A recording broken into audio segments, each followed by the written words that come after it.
Paklusnumo akcija. Ir tos akcijos tikslas išgelbėti mergaitę. Čia susirinkę visos Lietuvos žmonės. Kelkimės. Vilniaus sąjūdžio taryba ne per seniausiai išsakė savo nuomonę. Moratoriumas turi būti suteiktas mergaitės teisėms apginti. Dokumentą išplatinom prezidentei, Seimui, vyriausybei, ministrams visiems.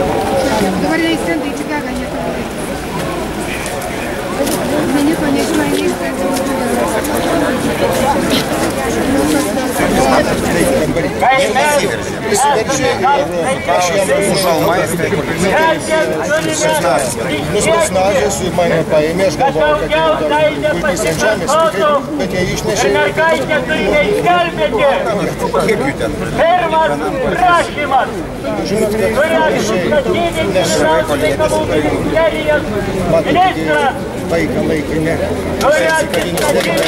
Tas momentas. Vyrai moteriniai parašė raštelį.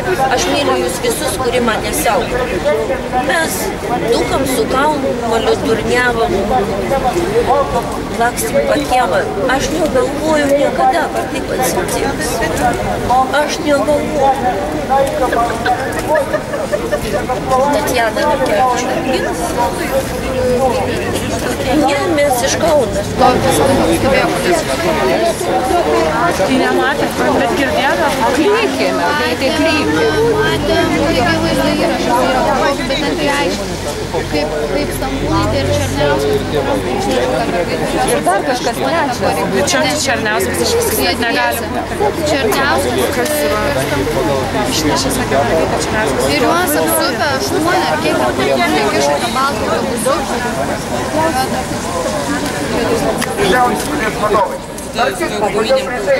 Kada prezidentė išliks, Seimo pirmininkė automatiškai eina prezidento pareigas pagal Lietuvos konstituciją. Taip pat šiandieną Seime sukoncentruotos jau 2 valdžios. Mūsų demokratinės respublikos nėra.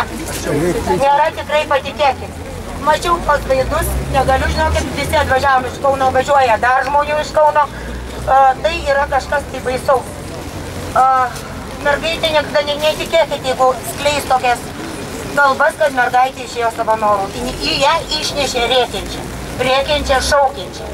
Galiu papasakoti visus įvykius. Atvažiavo į Garliavą Aras, apie 40 vyrų, su visa rokiruotė, vienu žodžiu, ir dujos, ir elektrošokas, ir ginklai su guminėmis kulkomis.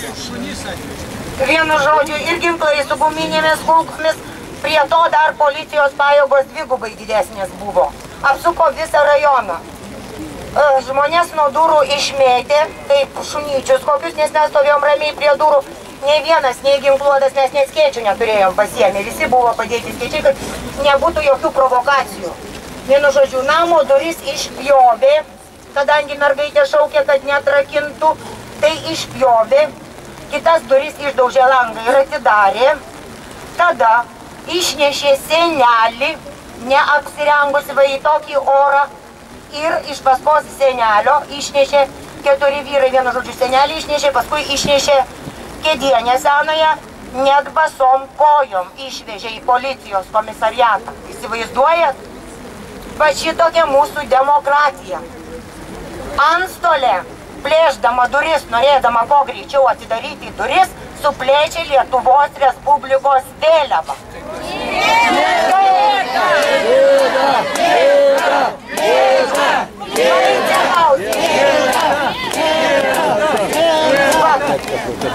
Šitokie, vienu žodžiu, šitokie įvykiai Garliavoje tiek vyko.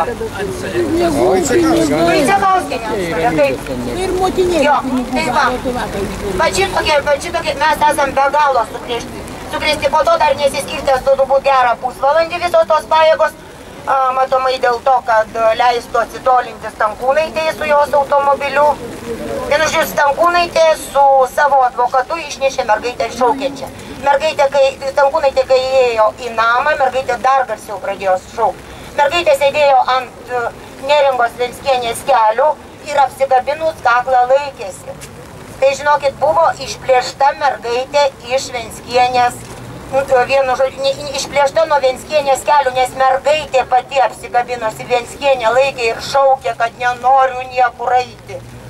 Va šitokia situacija, žinokit.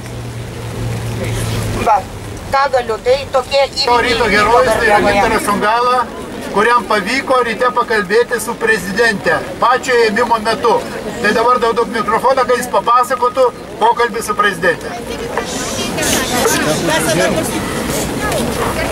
Man mėginau aš skambinti vyriausybiniu telefonu, jau ne iš mobilaus, mėginau skambinti generaliniam komisarui Skverneliui, vidaus reikalų ministrui Melianui ir dėja, nei vienas iš jų nepakėlė ragelio. Tai buvo dar skambinama dar prieš mergaitės paėmimą, vadinkim taip, jeigu tai galim pavadinti, taip gražiai, jo. Tai, bet prezidentai pavyko prisiskambinti jau tuo metu, kai vaikas buvo grobiamas ir ji sakė man taip, kad ji pati nieko nežinojusi apie šitą visą operaciją,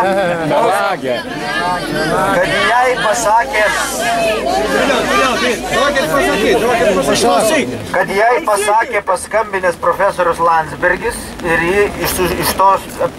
ji sužinojo iš profesoriaus ir kad ji pati mėgino skambinti ir Melianui, ir Skverneliui ir kad jie ir jai nekėlė telefonų.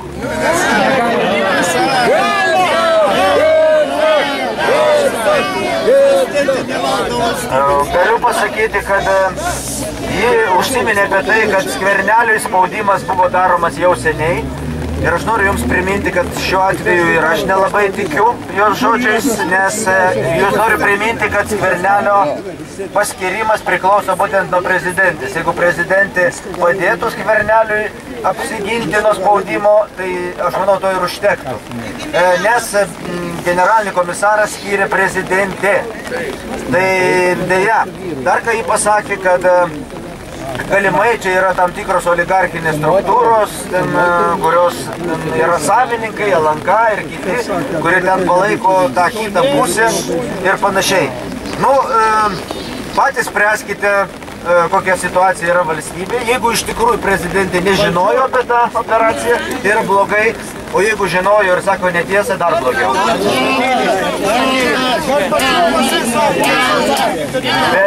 Bet kuriuo atveju čia nesiūlyčiau lyginti su Gorbačiovu, nes vis dėlto ragelį kėlė ir kalbėjusi ir matėsi, kad jai ta situacija yra nemaloni. O dabar kas toliau? Mes iš tikrųjų, Kazimieras teisingai sakė, mes mėginome įtraukti darbotvarkę, klausimą dėl specialios Seimo komisijos sudarimo. Mums nepavyko, 24 už, ten 42 prieš 5 susilaikė, bet šiuo metu Seimo nariai renka parašus ir galbūt mums pavyks sudrinkti 47 parašus ir tada, na, pagal Seimo statutą privalėtų antradienį tą klausimą svarstyti. Bet irgi jau vieną kartą yra buvę, nieks nėra garantuotas, aš siūlau visiems stebėti situaciją, nieks nėra garantuotas, kad antradienį Seimas balsų dauguma išims iš darbotvarkės. Tai galbūt reikia, jeigu pavyks mums tos parašus šiandien surinkti, reikia tada mėginti kažkaip tai bendradarbiauti antradienį iš ryto prie Seimo, ar galbūt net ir Seimo salę pakviesti, kad, na, nesakytų prie Seimo nariai, kad nebūtų atitrūkę nuo realybės, taip sakyti. Nes toks įspūdis, kad kai kurie dar buvo miegantis šiandien. Tai noriu palinkėti, kad kuo mažiau būtų Lietuvoje politikų, kurie arba miega, arba yra abejingi, arba yra Lietuvos priešai. Dauguma tai priešai. Bandoma sudaužyti visas kameras, blokuoti fotografus, filmuotojus, kad niekas nematytų to momento, kai mergaitė buvo plėšiama. Nes bijo, kad pamatę tą vaizdą, jau, kurį matėm 23 kovo, žmonės tikrai sukils. Bet manau, kad ir taip viskas aišku.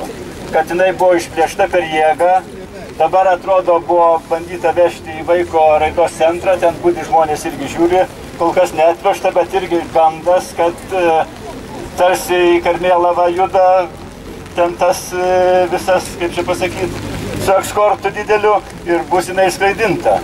Tikiuosi ne kartu su prezidente.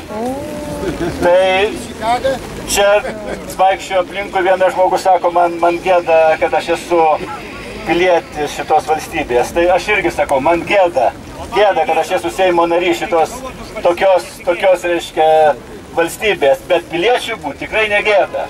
Ir jūs, piliečiai, jeigu dabar tikrai sugebėsite suorganizuoti tikrą, sveiką, neprievartinio pilietinio pasipriešinimui akciją, jeigu parodysit, kad jūs esate šeimininkai šitos valstybės, jeigu šitas beširdiškas elgesys su mažu vaiku sukrės visuomenė ir jinai pakils, tai šita valstybė dar gali atsigauti. Viskas jūsų rankose, va žiūrėkit, aš dariau, ką galėjau Seime. Kas iš to? Nieko iš to neišėjo.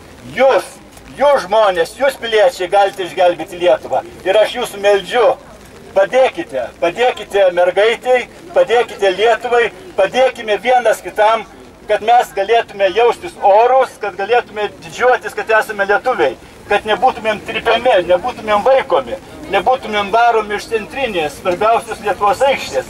Tarsi ta aikštė ne mūsų. Daukanto aikštė yra mūsų aikštė, žmonių aikštė. Ir mes turime teisę čia būti ir daryti, ką norim. Ir niekas to negali uždrausti. Todėl aš prašau jūsų, kas galite, pasikeisdami, būkite čia, ateikite, darykite akcijas. Čia galima peržengti, net aš manau, ir tą liniją, jeigu mes nepažeisim įstatymo, po vieną žmogų eis kažkas ir vaikščios. Niekas negali trukdyti. Aikštė yra mūsų, Lietuva yra mūsų. Ir mes turime ją apginti. Ir žinoma, apginti reikia mergaitę.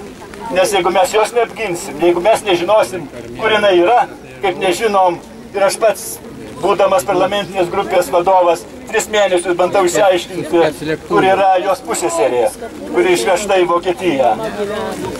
Kalba, taip, jinai prižiūrima Vokiečiai, tenai vaiko teisių specialistai prižiūri, viskas gerai. Bet kaip prašau raštiškai parodyti, kas yra atsiųsta iš Vokietijos, kažkaip nėra tų raštiškų jokių įrodymų. Viskas šnekos.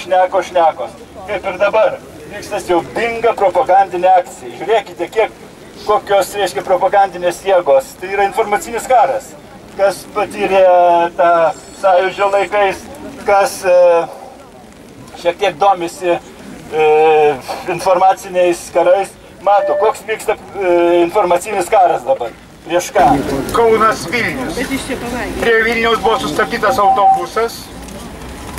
Policija autobusą sekė, sustabdė ir visiškai neaišku, ar jisai iki Vilniaus atvažiuos. Vienu žodžiu prasideda rimtas karas. Praktiškai valdžia kovoja prieš savo tautą. Tai jau yra viršūnė. Bet turime įvertinti daiktus tikraisiais vardais. Valdžia paskelbė savo žmonėm karą. Praktiškai yra taip. Gerai, kad ryžtatės. Aš irgi ryžtuosi vienai operacijai. Manau, kad kunigai Kunigskeina ir Kunigsjonas prisidės. Nuo pirmadienio vakarais 8 valandą vakaro čia šitoj vietoj kalbame rožančių. Už Lietuvą, už Lietuvos skriaudžiamus žmonės, už išdavikus visą kitą. Taigi ateikite ir parodysime, ir kad prezidentė grįžus galėtų ateiti pas mus ir kartu melsis. Taigi manau, kad dabar pagrindinis žodis yra Dievo, o mes padaryti visą ką. O tie, kurie už komunistus balsavo, eidami iš pažinties, pasakykit kaip nuodėmė. Dėl to, kad balsavot už Dievo ir tėvynės priešus. Ačiū. Mėly kauniečiai, Klonių gatvės kankiniai. Ačiū Jums, kad Jūs nors neabejingi. Jūs gynėt ne tik mergaitę, Jūs gynėt Lietuvos valstybę. Man aišku yra sunku kalbėti. Prisimenu, kaip drąsius su savo kasetėm vaikščiojo po instancijas aukščiausias, kad apgint savo dukrelę. Deja, niekur paramos nesulaukė. Jį patį aš drįstu taip sakyti, nes tegu pamėgina prokurorai paneigti šitą. Kad jie pagrobė Kedį, kankino 7 mėnesius ir nužudė, numetė kaip šunį Kauno marių pakrantį. Gėda jiems. Gėda. Šitai kariškiai visada mąstau logiškai. Bus Stankūnaitės sesers nužudymu. Prie jos kūno buvo rastas pistoletas, Gėdžiau. Iš karto supratau, kas įvyko. Kad jį nužudė, o jo ginklą pametė. Mergaitė išvežė į Vokietiją, kad ji nebūtų liudininkė. Teisme, kuris vilkinamas iki šiol. Sunku tiesiog tikėtis iš tokio teismo teisingumo, kad aukščiausiai valstybės vadovai surengė šitokią operaciją, kaip sovietiniais laikais, kaip Seimo šitos spaudos rūmus, kai grobė televizija. Visur taip. Aš atėjau su plakatu. Nenoriu gyventi pedofilui valdomoje valstybėje. Aš savanoris atidavęs visą sveikatą. Blokuoti Seimą, blokuoti visus šitus išsigimėlius, kurie užvaldė Lietuvą, kurie pagrobė mūsų vaikų ateitį, anūkų, kur jie dabar Airija, Anglija, o mes samdome svetimus žmonės. Paimkime Snoro žlugimą. Kas įvyko? Paėmėgi ir pasamdė už 150 milijonų. Pasirodo, pas mus nėra ekonomistų. Aš šiandien važiuodamas mačiau, sėdėjau kartu. Jaunimas, jie turi vadovauti. Nereikia mums Meiželių, nereikia Damkevičių. Mes turime savo. Rinkimės, burkimės ir mes tuomet tikrai laimėsime. Pergalė, jinai jau ateina. Šiandien aš klausau per radiją praneša. Gražiai mergaitė, vos nesuskimo ledais.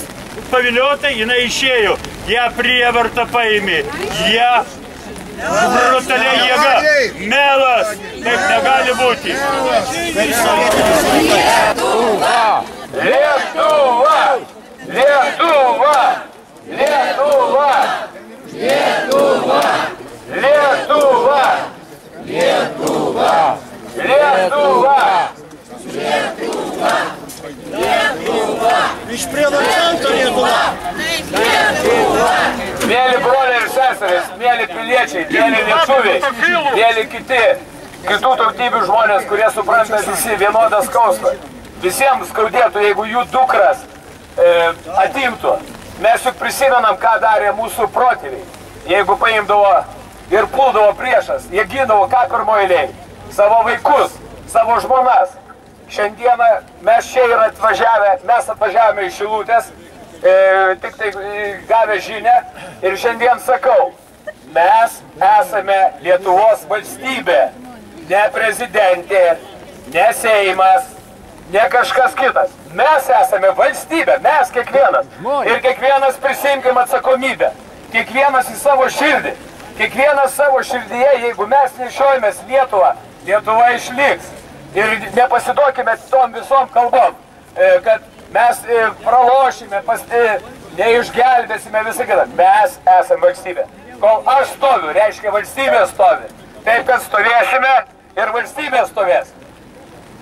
Ačiū. Žemaitė nekartą gelbės.